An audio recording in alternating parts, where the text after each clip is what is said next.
Ethiopia, Egypt, and the Colonial Deal, Africa's struggle for real first independence. Or water war that could potentially happen between African right against the rule that has been done almost 100 years back. The Grand Ethiopian Renaissance Dam, GERD, has emerged as a potent symbol of ambition, pride, and controversy in Africa. Situated on the Blue Nile, the massive hydroelectric project was conceived by Ethiopia as a keystone for national development and regional electrification.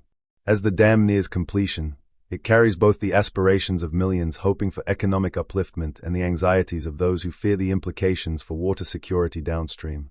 Ethiopia argues that the GERD is essential for transforming the nation's energy landscape, aiming to provide electricity to over half the population currently living without reliable power. Government officials emphasize that the dam has been financed entirely by Ethiopia, utilizing a unique combination of state funds, public crowdfunding, and generous contributions from the Ethiopian diaspora. Their narrative holds that the country's self-reliance in achieving this monumental feat is both a technical and political triumph, setting a precedent for African-led infrastructure development.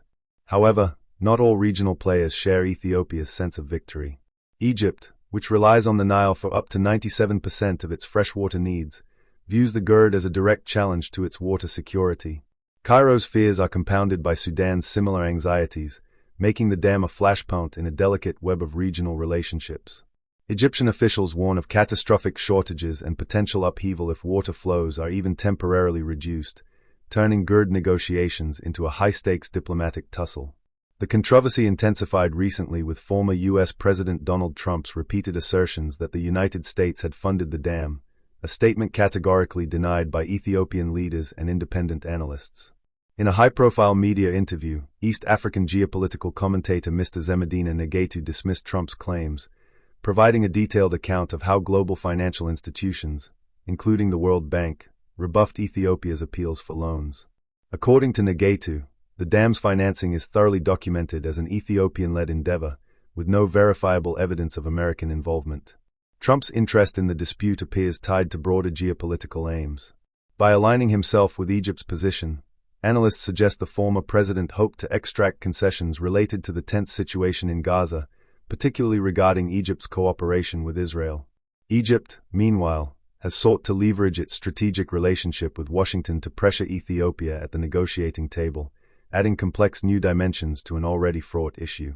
Despite ongoing rhetoric and headline-grabbing claims, experts maintain that the GERD's design as a hydroelectric dam means the water that powers its turbines ultimately continues downstream. Mr. Ngetu emphasized that hydrological studies and transparent technical data consistently show that the dam is not intended for irrigation or consumption, and thus should not substantially affect the amount of water reaching Sudan and Egypt. Nevertheless, widespread suspicion endures, fueled by political distrust and a history of Nile disputes. As Ethiopia readies the dam for inauguration, the GERD stands as a microcosm of Africa's potential and its geopolitical challenges. For its advocates, the dam represents self-determination and hope for a brighter economic future. For its detractors, it is a source of uncertainty, even existential dread. Resolving this tension will require not just technical assurances, but a new level of regional cooperation, openness, and trust, perhaps now more urgent and difficult than ever. For more than a century, a single piece of paper crafted by British officials has dictated whether nearly 500 million Africans gain access to clean water. This document, born in the colonial halls of 1929, isn't simply a relic of history, it remains the legal backbone of water rights and geopolitics in the Nile Basin to this day. Its reach is so pervasive that, in 2024, it is still invoked whenever Ethiopia, Uganda, or any upstream Nile country seeks to use their own river resources. The struggle over these waters is not ancient history, it's today's headline.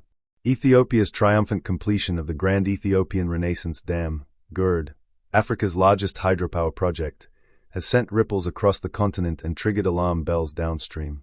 The GERD, finished to 95.5% by April 2024, is expected to double Ethiopia's power production and transform the nation from an energy importer to a potential exporter.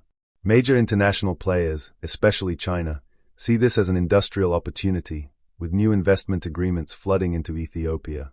Chinese companies are shifting entire factories to Ethiopia to take advantage of reliable and affordable electricity, positioning Ethiopia as a budding manufacturing hub for East Africa. But not everyone is celebrating. Egypt, long the dominant voice over the Nile, has responded with grave concern and ominous silence from its highest officials. Behind closed doors, Egypt is preparing what it calls defensive measures, which in regional parlance often signals potential military intervention. For the Egyptian leadership, the prospect of compromised water security raises existential fears. Egyptian officials point to their military might and the same 1929 colonial agreements to justify their right to maintain total control over Nile water flows. These colonial-era agreements were never intended to benefit African countries. The infamous 1929 Anglo-Egyptian Treaty and its successors were designed to protect British-owned cotton plantations and the interests of textile mills back in England. Egypt, at Britain's behest, was handed effective veto power over upstream development, while the voices and interests of Ethiopia, Uganda, Tanzania, Kenya, Burundi, Rwanda, and South Sudan, where most of the Nile's water originates, were excluded. The result, every upstream project, from irrigation to hydropower, has historically required Egypt's nod of approval. It's as if someone else controls your backyard well, deciding whether you can access your own water. The absurdity and injustice of this arrangement are laid bare when Ethiopia is forced to defend its sovereign right to build on its own river. Colonial documents, intended to safeguard foreign investors, are now presented as immutable law at international forums, even as the people who depend on these waters every day have little say in how they are used. The GERD represents the first real challenge to this colonial water order, a bold declaration that African nations can claim their own resources without imperial permission. Modern forms of control, however, are not always as visible as old treaties. The same neocolonial logic pervades contemporary international relations. The United States recently imposed visa restrictions on Nigeria, Ghana, Ethiopia, and Cameroon, ostensibly for not offering reciprocal access to American travelers. But a closer look reveals that these African countries, many of which already issue multi-year, multiple-entry visas to Americans, are being singled out not for bureaucratic reasons, but because they are asserting more independence, achieving economic progress, and questioning old arrangements.